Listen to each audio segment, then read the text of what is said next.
Semana passada eu assisti o filme mais esperado do ano pelos Potterheads, Animais Fantásticos, Os Crimes de Grindelwald. Vem comigo porque o filme estreia hoje. E aí, meu povo lindo, sejam bem-vindos a mais um vídeo do canal, e hoje eu vou falar sobre o filme que eu mais estava esperando. Na verdade que eu estava mais ansiosa, porque depois de 2 anos saiu Animais Fantásticos, Os Crimes de Grindelwald. Só que eu já vou avisando que esse vídeo contém spoilers, então se você ainda não assistiu o filme, vai lá assistir e depois volta. A não ser que você queira assistir esse vídeo, mas por sua conta e risco, porque eu avisei aqui que tem spoiler. Como eu falei, eu fui assistir na semana passada, a convite da Warner, o filme, e foi sensacional. A gente ganhou esse Funkozinho aqui, ó.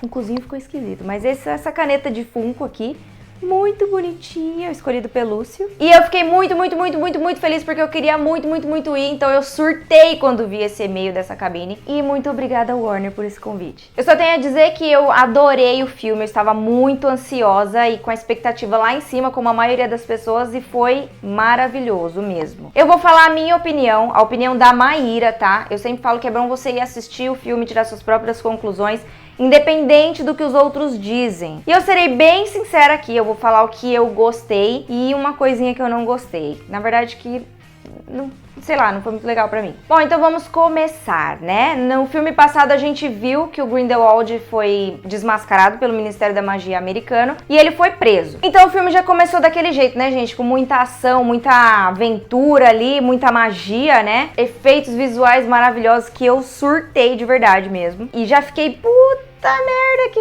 esse filme vai ser muito bom mesmo, né? O Grindelwald, ele está ali preso, esperando ser transferido para a Europa. E aí tem uma grande expectativa, né, nessa transferência dele para a Europa ali, porque ele é um bruxão malvado e tal, e eles fazem todo um esquema para ele poder ser levado em segurança e não escapar. Só que, óbvio, a gente sabe que isso não dá certo, porque no próprio trailer a gente viu que ele escapa. E essa fuga é sensacional, o filme já começa aqui em cima, tipo, de emoção mesmo. E aí, do nada, surge o letreiro, né, falando Animais Fantásticos, Os Crimes de Grindelwald, e aquela musiquinha que dá arrepio até o último cabelo, né, que é a música que a gente já conhece. Muito nostálgico esse filme, foram muitas emoções. Bom, eu vou tentar ser breve porque nós temos muitas informações. A trama central do filme é a busca do Grindelwald ali pelo Credence. A gente tem bastante foco no Credence nesse filme, né? E essa busca, ele diz que não pode ser forçada. E ao mesmo tempo ele está reunindo um monte de bruxos para uma grande causa. E aí desde que o Grindelwald escapou até o tempo presente se passaram 3 meses, a gente está no ano de 1927. E o Newt está ali no Ministério da Magia de Londres. E a gente vê que ele é proibido de sair do país por conta das coisas que aconteceram em Nova York. E eles disseram que ele destruiu Nova York com os bichos dele, toda a aventura do outro filme, né? E é claro, como o filme é Animais Fantásticos, nós conhecemos alguns animais novos que pudemos ver dentro da maleta do Newt. E eu vou te dizer que toda vez que tem cenas dentro da maleta do Newt, eu fico muito feliz, porque a gente consegue ver um mundo mágico ali. Dessa vez também não ficou pra trás, nós vimos monstros novos, animais novos, né, ali dentro da maleta dele, e é tão bonito como eles usam os cenários para cada animal, né, que ele tem ali dentro, e as cores são muito bonitas. Foi uma hora que a gente entrou realmente no mundo mágico ali. E é lógico que a gente sempre tem o destaque ali do Pelúcio e do Pickett, que estão sempre com o Newt, né? Eles até vão para a aventura com o Newt, e tem uma introdução de novos animais, como eu falei. E uma coisa que eu acho muito impressionante é como o Ed Redmayne, que é o ator que faz o Newt Scamander, consegue interagir com esses animais que a gente sabe que são computações visuais, né? Então não existem.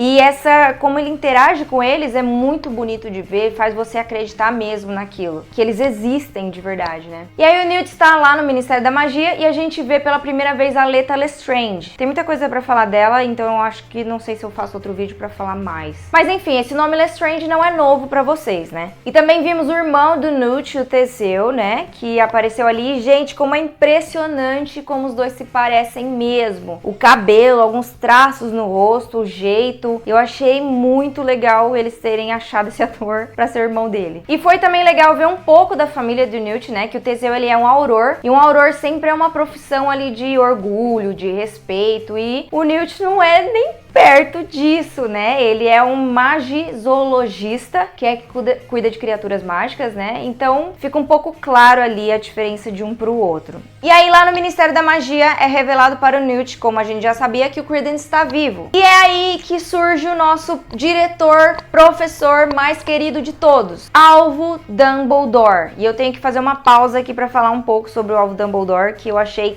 sensacional. O Jude Law nesse filme, muita gente falou que não ficou parecido, mas se você reparar bem, os trejeitos, as piadas, o jeito de falar, o jeito de ser, é muito Dumbledore. Pra mim foi muito legal poder ver esse outro lado, esse lado mais jovem do Dumbledore que o Jude Law trouxe pra gente. E que obrigado J.K. Rowling por isso. Enfim, ele chega ali pra conversar com o Newt e fala que o Newt tem que ir atrás do Credence, apesar de ele saber que o Newt não pode sair de Londres, né? Mas ele entrega ali algumas pistas pra ele, que pode ajudar ele. Agora vamos para o núcleo de alívio cômico do filme, Jacob e Queenie. Já era esperado que ele fosse retomar as memórias da aventura do filme passado, e ele continua apaixonado pela Queenie. Mas como todo mundo sabe, né? Os bruxos não podem se relacionar com nomads ou muggles, né, bruxos. E a Queenie acaba enfeitiçando o Jacob para ele poder casar com ela. Nisso ela também conta pro Newt que a Tina foi para Paris atrás do Credence, porque ela é uma aurora agora. A gente já tinha visto, acho que na revista Empire, que tinha saído uma imagem dela como aurora ali na mala do Newt. Então já tínhamos essa informação, né? Agora voltando para a trama principal do filme, a gente viu que o Grindelwald está reunindo bruxos ali nessa empreitada dele de unir bruxos e trouxas. Na verdade, ele quer pôr os bruxos acima dos trouxas, né? Só que os bruxos acham que isso é uma solução pacífica. Só que não, no fundo ele quer exterminar totalmente os trouxas, né? Deixa eu comentar a atuação do Johnny Depp, que a gente está acostumado a ver ele em personagens excêntricos, fazendo sempre a maioria das vezes comédia, ou uma comédia com tom de suspense e tal. Esse personagem é completamente diferente de tudo que ele já fez. Sinceramente, eu fiquei muito surpreendida, não, lógico, com a capacidade dele, mas com esse personagem. É um personagem muito maligno mesmo, sabe? Ele é estrategista, o que diferencia do vilão que a gente já tá acostumado, que era o Voldemort. O Voldemort, muitas vezes, eu achava ele impulsivo e agia com chantagem, né? Botava medo nas pessoas, e o Grindelwald não é assim. O Grindelwald, ele é manipulador. Ele sabe como conversar e convencer as pessoas. Ele é realmente maligno nesse sentido. E com estratégia, ele consegue convencer as pessoas ou inverter as situações. Então, esse vilão é bem interessante. O Johnny Depp conseguiu fazer isso de forma magnífica mesmo, assim, eu gostei muito, muito mesmo. Muita gente reclamou que o filme era longo ou que tinha muitos diálogos e pouca ação. Eu acho que não, eu acho que teve muita informação importante pra história, que as pessoas às vezes não têm muita paciência, né? Mas eu acho que tem bastante informação importante mesmo. Vou dar um exemplo disso. Por exemplo, a gente conseguiu ver novamente a nossa Hogwarts, que pra mim esse foi um dos momentos mais emocionantes do filme, eu confesso, quando eles voltam pra Hogwarts pra conversar com Dumbledore. E sinceramente, poder ver o castelo, poder ver os alunos, os trajes, né, as vestes que estão mudadas, tá? É uma época antes de Harry Potter, que se passa nos anos 90. Então lá o uniforme já mudou e é muito interessante como era naquela época, né? Também ver os terrenos do castelo, ver o Salgueiro, né, lutador também, antes, porque ele é bem antigo, todo mundo sabe. Ver as aulas, ver, mesmo que por cima, né, das coisas. Então, foi muito nostálgico, eu realmente me emocionei bastante, foi uma cena que eu chorei até. E, gente, quem é fã de Harry Potter vai se emocionar com certeza vendo aquela cena deles chegando em Hogwarts. Mas enfim, eles vão lá pedir ajuda do Dumbledore, os aurores vão lá pedir ajuda do Dumbledore, né? E nós pudemos ver alguns flashbacks da adolescência do Newt e da Leta quando eles estudavam em Hogwarts ainda. Dá pra ver que eles eram bem próximos, né? E que a Leta era meio rejeitada ali pelo sobrenome dela, pela fama da família dela. E o Newt também não era muito incluído nas coisas, porque ele já estava começando a gostar de cuidar de animais, ele era bem diferentão. Então os dois meio que não se encaixavam ali nos padrões. E isso que acabou aproximando os dois, né? Ah, e nós vimos também que o professor Dumbledore, ele não leciona transfiguração, como a gente sabe. Ele ali ainda leciona defesa contra a arte das trevas. Só que no finalzinho do filme ele é proibido ali de lecionar essa matéria, então é onde provavelmente ele mudou para a transfiguração. Agora voltando um pouco à história, né, o Jacob ali e a Queenie, quando ela enfeitiçou ele, eles brigaram e ela acabou fugindo, indo atrás da Tina lá em Paris. E nisso o Newt e ele vão atrás da Tina lá em Paris também, de forma clandestina, claro. E lá em Paris nós vimos que a Tina está atrás do Creedence, né?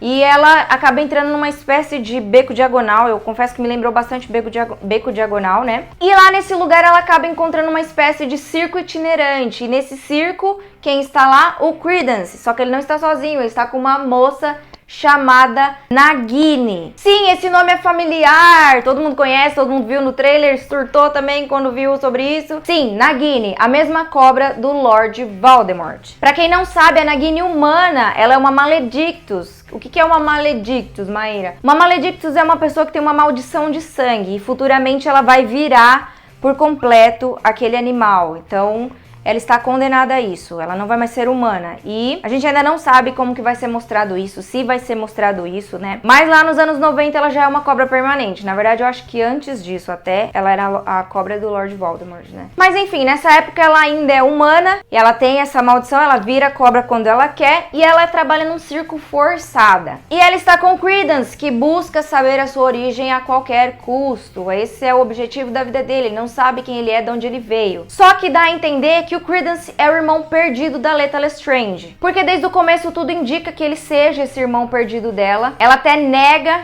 isso, mas tudo indica ser ele. E a revelação dessa história tem acho que uns 3 plots ali, que deixa a gente tipo, what? O que tá acontecendo? Mas eu vou falar disso mais pra frente. Como eu falei desde o começo, tudo indica que esse irmão perdido da Leta Lestrange seja o Creedence. Porém, tem um outro bruxo que está procurando ele, e esse bruxo também é irmão dela, só que por parte de mãe. A mãe dele era casada, largou o pai dele, e aí foi ficar com o pai da Leta, e a Leta nasceu, e aí a mãe dela acaba falecendo, e o pai tem um outro filho. Esse filho seria o Creedence. Porém, a Leta revela que matou o irmão num naufrágio ali, ela trocou os bebês. O bebê que for morto seria o Corvus Lestrange, e o bebê que está vivo, que foi trocado e sobreviveu, é o Creedence. Só que aí quando ele acha que sabe a origem dele, ela vem e solta essa bomba dizendo que trocou os bebês. Então a gente continua sem saber quem é Creedence, de onde ele veio. Mas eu já volto nessa história para fazer um pouquinho de suspense. Nós sabemos que os bruxos mais poderosos são Gillard, Grindelwald e Alvo Dumbledore. Porém, eles usam sempre outras pessoas para enfrentar um outro. Então, todo mundo se pergunta por que vocês não podem se enfrentar, né? E a gente descobre que eles têm um pacto de sangue, então os dois não podem lutar um contra o outro. Só que nós sabemos pela história que o Dumbledore é quem derrota o Grindelwald, então no finalzinho ele fala que talvez há uma forma de destruir esse pacto de sangue aí. O Grindelwald está cada vez juntando mais bruxos na causa dele, né, contra os trouxas. Aliás, cada filme de Animais Fantásticos será feito em um país, e o Brasil está em um deles. Na verdade, há fortes indícios disso, né? A J.K. Rowling postou ali algumas dicas ou pistas, né, no Twitter dela, e provavelmente o Brasil seria o 5º país onde passaria a história. Tem muita gente que acredita que o próximo filme já vai ser no Brasil. Será? Eu não sei. Enfim, por conta desse discurso do Gillard Grindelwald, nós vimos uma pessoa muito querida se juntar a ele. E eu fiquei muito feliz com isso, e eu vou explicar por quê. Queenie vai para o lado negro da força, porque ela acredita que os bruxos podem conviver com trouxas ou nomads, né, não mágicos, e isso também serve para ela poder casar com o Jacob, que ela ama. É até legal ver a reação dele quando ela larga ele, meio que trai, e vai para o lado do Grindelwald. Mas por que eu gostei disso, né? Eu gostei porque a Queenie tem muito potencial e não é explorado. Eu acho que o personagem dela tem perdido cada vez mais força do filme passado para esse, se é que teve força. E por conta da legilimência dela, que é o poder de ler mentes, não é poder, né? A capacidade de ler mentes, eu acho que ela poderia ser muito mais usada. E eu acho que o fato dela se juntar ao Grindelwald ali, essa capacidade, essa habilidade dela ali, vai ser muito mais utilizada. A gente vai poder ver mais ação com ela, ou pelo menos eu espero que aconteça isso. E a Leta Lestrange, a princípio, iria se juntar ao Grindelwald, mas ela acabou não se juntando e enfrentando ele ali, na verdade,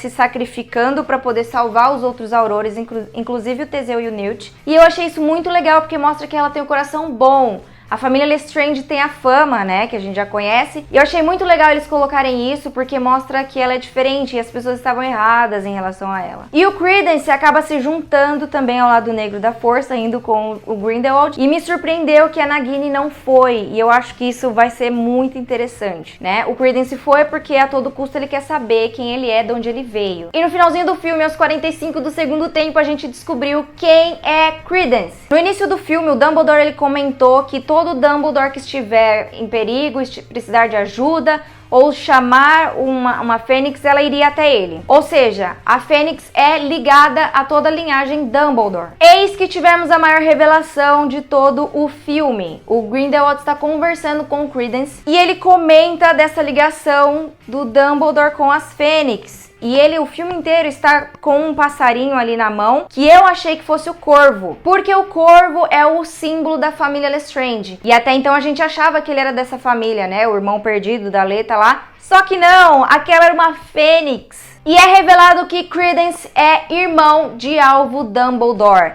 chamado Aurelius Dumbledore. E foi aí que eu achei que forçaram um pouco na história e não me agradou muito. E eu vou explicar por que não me agradou muito. Desde os livros do Harry Potter, os filmes, tudo relacionado a Harry Potter, a gente nunca ouviu falar sobre Aurelius Dumbledore. Até depois que eu assisti a cena eu fiquei pensando, mas gente, será que eu perdi isso? Será que eu esqueci? Eu pesquisei, li de novo o livro, olhei no Pottermore, não existiu Aurelius Dumbledore até então. Nunca foi mencionado nenhum Aurélio Dumbledore. Para quem não lembra da família Dumbledore, vamos lá recapitular a árvore genealógica. Percival e Kendra Dumbledore são pais de Alvo, Aberforth e Ariana Dumbledore. O pai deles, o Percival, foi morto em Azkaban. A mãe deles foi morta pela própria Ariana, ali numa explosão. E o Aberforth a gente sabe que apareceu no finalzinho da história do Harry Potter, que ele ajuda ali um pouco o Harry a descobrir algumas coisas do Voldemort, descobrir algumas dicas, algumas pistas, né, pra ajudar na batalha contra o Voldemort. Então essa foi a grande bomba que a J.K. Rowling nos deixou no finalzinho do filme. E tiveram muitos comentários em relação a essa grande revelação. Muita gente não gostou, teve gente que falou, ok e tal. Eu particularmente eu achei um pouco forçado, não vou dizer que assim, odiei, mas eu achei muito forçado, porque não teve nenhuma saga, nunca foi mencionado em lugar nenhum, e provavelmente ela vai fazer uma retcon. Uma retcon é quando você acrescenta algumas coisas a uma história já existente. Então eu acho que é isso que a J.K. Rowling quer fazer nesse filme, nessa história, nessa saga de Animais Fantásticos, né? E é óbvio que já surgiram algumas teorias sobre essa ligação ali, essa árvore genealógica dos Dumbledores, né? Mas também a J.K. Rowling não dá ponto sem nó, então ela tem um propósito para todas as coisas e eu confio nela.